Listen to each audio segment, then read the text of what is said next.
जयमसी सबैजनालाई आज चाहिँ हामी यो बोटमा चढ्न गइरहेछौँ eri लेकमा।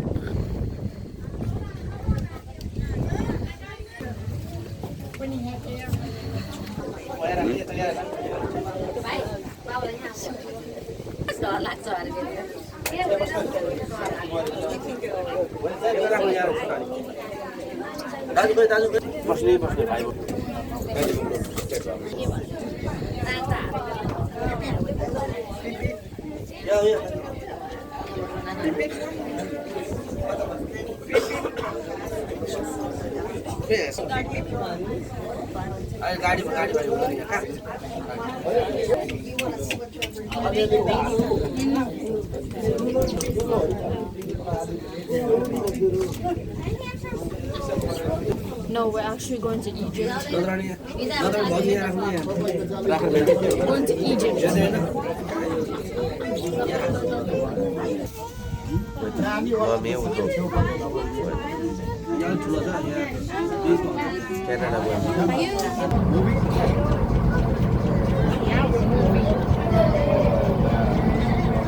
Clasp will lead up with this little ring and just a little push and pull, and your vest is almost. I'll ask that you remain seated as much as possible. Of course, if you do need to move seats or use our restroom on the boat, you can get up. Just make sure that if you are on your, for you to get lost over the side of the boat, because it'll be Bay, but actually it used to go by another name, Little Bay, believe it or not. But that name would end up being changed after the winter of 1813 to 1814. You see, during that time, there was the whole War of 1812. I'm not going to believe where their nearest source of fresh water was. Yeah, it was that exact same bay that turned into their cesspit. So, because they didn't know germ theory, these sailors got incredibly sick. And actually, 12 of the sailors out there would end up succumbing over there. So that took a lot of earth. This is actually the deepest water we're going to be in today. It's the deepest water this boat regularly traverses through.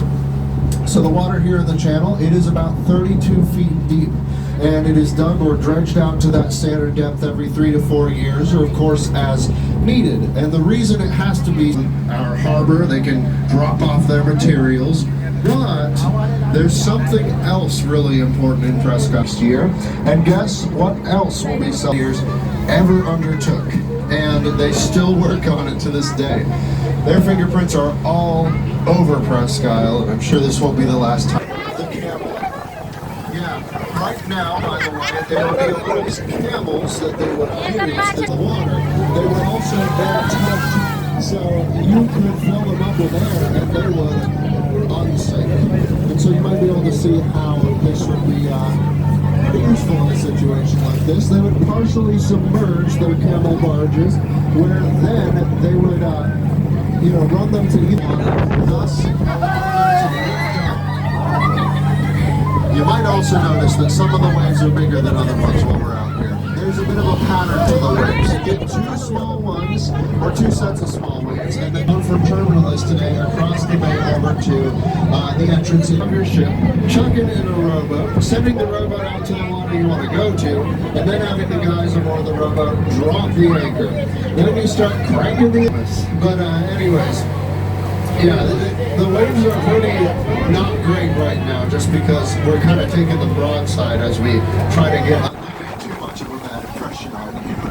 But anyways, right over here off of the right-hand side, you'll see a beach with a bunch of houses on it, and there is a red house over there on the beach. If you look up from that house, coming out of the trees, you'll see the Erie Land Lighthouse over there.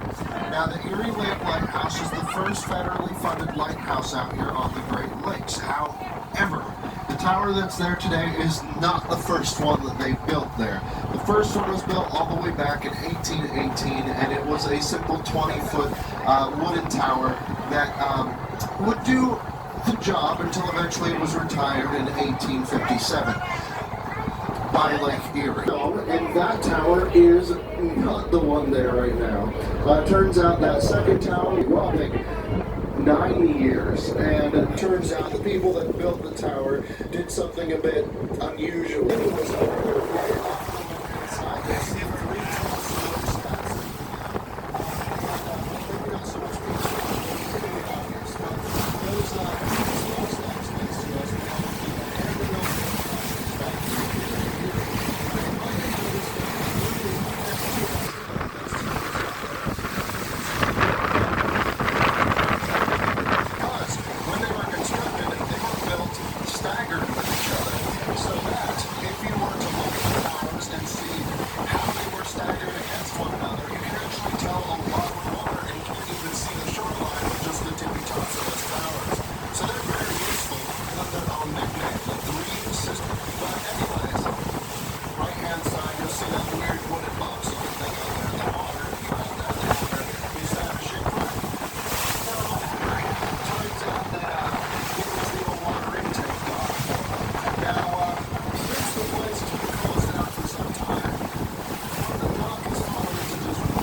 rescue crew tried, but the Laurentide ice sheet left behind something else.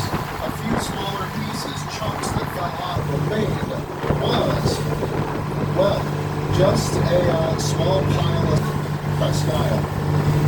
But green buoy with a bell on it.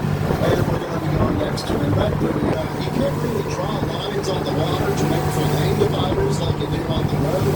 And so these buoys are the best thing you can do out here. The green buoys, you are supposed to keep close to your right-hand side. Anyways, right here next to us on the right-hand side of the boat, you can see the sprawling beach over here, Gold Point. And there are quite a few birds out there. Dinosaurs. And I mean, they are dinosaurs if you're looking at it phylogenetically, but yeah, they sound horrifying. I can't even imagine what the original settlers thought when they first heard those things. But Gold Point is off limits to the general public during this time of year, between the months of April to November. And the reason for that is primarily the birds. Turns out this is a hot spot of the Atlantic. The only place they're really going to reliably find sand to nest in is on beaches. And there's a problem there, because there's another species that lives in the area that also likes beaches, that being Homo sapiens, people. And as it turns out, people, they love beaches, don't like looking where they're stepping as much. And that is the North Pier Light, which sits at the end of the building. That is because that's the people really scared, especially sailors. They had to hightail it on out of the lake, and so they would rush on out to get into Presque Isle Bay. Unfortunately, though, one of these ships tried to scurry in. You see, they realized wrought iron actually doesn't like being outside very much, especially not next to Lake Erie of all things. And so they would put it inside. Look anywhere near as cool because it was built significantly later than the original light. But they even make lenses as effective as they did because they simply had a better silica-rich sand that we really don't have anymore, because they made, as you can imagine, those lights are super rare and really hard to come by nowadays. But if you did want to see one of those pieces of history, I have great news, because it turns out the light that used to be on top of the North Pier Tower, here off of the right-hand side of the boat, you'll see this building with its reddish-orange roof, and that is the Erie Coast Guard Station. They have and in their little harbor there, you can probably see their 47-foot motor lifeboat, their 25-foot rescue boat, and they have a new little tug out there that I still have yet to give the measurements on. But these guys are responsible for an area of Lake Erie that goes across the border. Did we really do it? But even if the Canadian Coast Guard was watching the water, so technically welcome back to the United States. But yeah, the borders run on the land below the lake, and that means that if you go over to the Canadian side of the lake, you are not in Canada unless you touch Canada. And so I'm doing a partial cruise institute. And so this is generally used for that, although it's used for other things too. If you're looking out there on the terminal, you can't see it right now, but they do have a, if we're out here, they will do shots. Yes, these people probably like cats. We don't really see evidence for that, is the problem. These people that likely is what they were actually calling themselves. With big grabby paws and a big puffy tail, likes to climb through trees, rummage through trash, and it has a bit of a masked sort pattern to its face.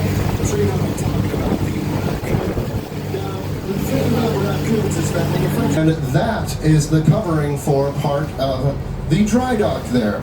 That specific dry dock happens to be 1,125 feet long, just about big enough to put 1,000-foot freight large dry docks out. This sort of wave patterned roof to the top of it, and you might wonder what kinds of cool things they get up to over there. They actually get a cruise line set up in Lake Erie. They were going to do cruises that would be the most fun cruising experience. However, something really interesting is that in recent years, cruising has come and it's a lot more popular nowadays. And actually, there is a lot to learn there. But that is actually the home port of the Great Niagara, which isn't there up Colbert experience than what we have on here when we go out and brave those waves. But also, on the public dock, they have the water taxi, which opened up last year for the first time in quite a while. And they help ferry people from the public dock here over to Presque Isle and back. It's a great way to get to and from the place really easily and in style. Now, right here next to us is the main attraction. I'm sure you're quite hyped about it. This sailing schooner right next to us is originally built back in 1893. So this is an old ship.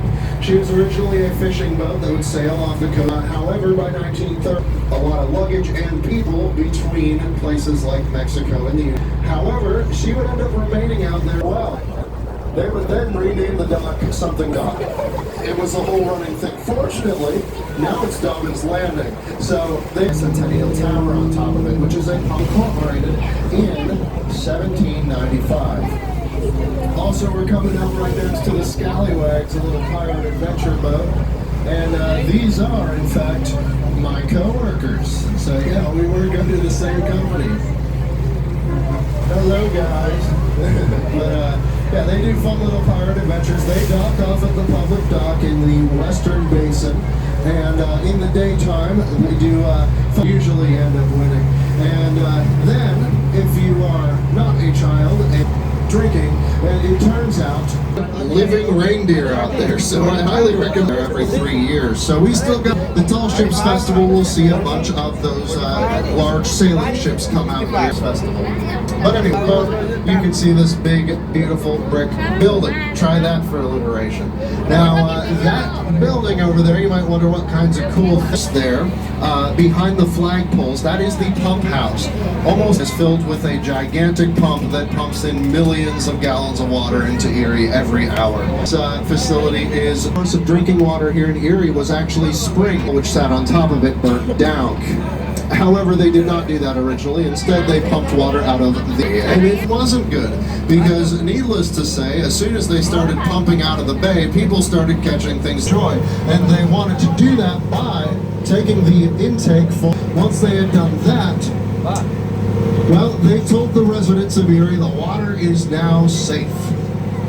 Within 2 weeks, and then they would add further filtration systems as well as chemical treatment. And is that if you ever turn on the tap here in Erie and it's on the cold setting, you might notice the water looks really cloudy when you do that, and that's a bunch of well, it comes from Lake Erie, which it's boats, and this out here is the Bay Harbor Marine and Eastern Basin, both of those being public basins, but the Central Basin is the Perry's Yacht Club, which is a private basin and belongs to, well, the Perry's Yacht Club, which claims to be the oldest yacht club in Erie. I'm kidding. This behind those is Liberty Park, and it is Liberty Park. It's the most popular park on the bayfront at the city. Trying to bicker about funding, but that at that concert stage, and it's open on the back because it's what's known as a dual venue. If you are just looking tower at it, it looks like a third grader drew it from memory, but hey, the third grader did a good job, so give them a round of applause. No, but the marina over there, that is the Perry's Landing Yacht Club, which does not claim to be the oldest yacht club, but it is actually where this boat ties off in the winter, because they're the only yacht club that actually has a lift that can, you know, hoist this giant hunk of steel out of the water. So it's home to all these condos, and if you want, it's commercial fishing is banned. What is legal is for sport. So it's actually getting real. It claims to be the oldest yacht club in Erie. So yeah, this is where we get into that. 2 yacht clubs that claim to be the oldest. Well, turns out the Erie Yacht Club was established, and yeah, that was going to happen, but in the meantime, the U.S. had to figure out how we were going to deal with that, because, well, by 1800, we would be really bad for us, because we'd be missing out on a lot of many of France's allies. We will blockade you from all of Europe, too. And so really, our own textile factories, we are starting to cut them out of that. And so, this made the British a bit upset, and tensions only continued to get worse. Now, ultimately, the United trained sailors immediately. Kidnapping. Yeah, stop. Actually, what we're doing is pulling over American ships and finding British sailors that tried to.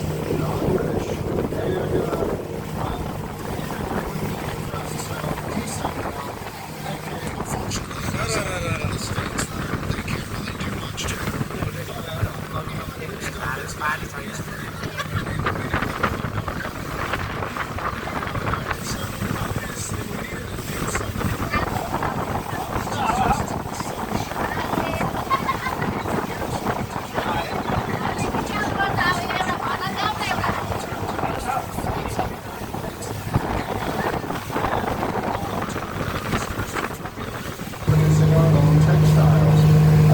Now, because of this, you know, it's a form of economic warfare. And then there's diamonds out there in Fort Mackinac. On the 12th of July, Mackinac made some visitors. And that comes to make landfall. And they put the village right on into the idea that they were actively at war with Britain at this point in time. And so, now that the British were at the fort, well, I'm looking for to exit here. And a lot of people know that, especially somebody Dobbin speaks up with as he boards his prison ship. As he walks aboard the ship, he ends up meeting with the captain of said ship. And something peculiar is up with this captain. He said he's not British, he's Canadian. And he lived just on the Lake Erie. He is a little railroad off the side of the prison ship. Dobbins can take him and set sail back from Michigan, and we can have freedom as long as he promises not to tell his soul.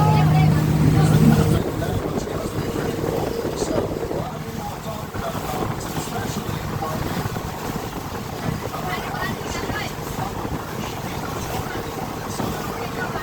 away from the British. And Dobbins, not wanting to lie to the president, simply did not say anything about it and just started talking about building ships in the Great Trade Routes. He sent either to President Adams to begin August of 1812, and they would complete that construction of the William Commodore Johnson. They had as the Commodore in charge of the July 10th and on June 1st. And what happened was Captain Lawrence, he was a friend from the Naval Academy in he would end up challenging a British ship out in the Boston Harbor, where his ship would be able to take the commission someone to make him a little battle flag. Instead, those exact same British troops he recognized that the British were deploying attacks, and said, might as well get the move on that. And so, even though this meant a battle that was drawing closer to town, the beginning of the ships, things like their 6-inch batteries, specialized shot, things like great shotgun. That's a very simple way to put it. You could maybe sever some lines and sever some limbs out of their sailors. So, yeah, they wanted to increase the effectiveness of more fast, and they would wrap around that and pull tight and grab it, making himself a huge target. But literally, British sharpshooters, he made it, and now it was 500 pushing on that ship, so much so that he just couldn't share. The British also didn't fire that much either, because they kind of had a hole going up on board their ships, and they figured out how to make sure they didn't all crash into each other. And so, Gary didn't have too much of a problem, but once he made his way to the right, momentum on his side, and he would go right between those ships. I can possibly do. So he comes around for another go, but fortunately for everyone involved. Thanks for coming out with us today. Thank you for coming out. I hope it was too windy and wet up here.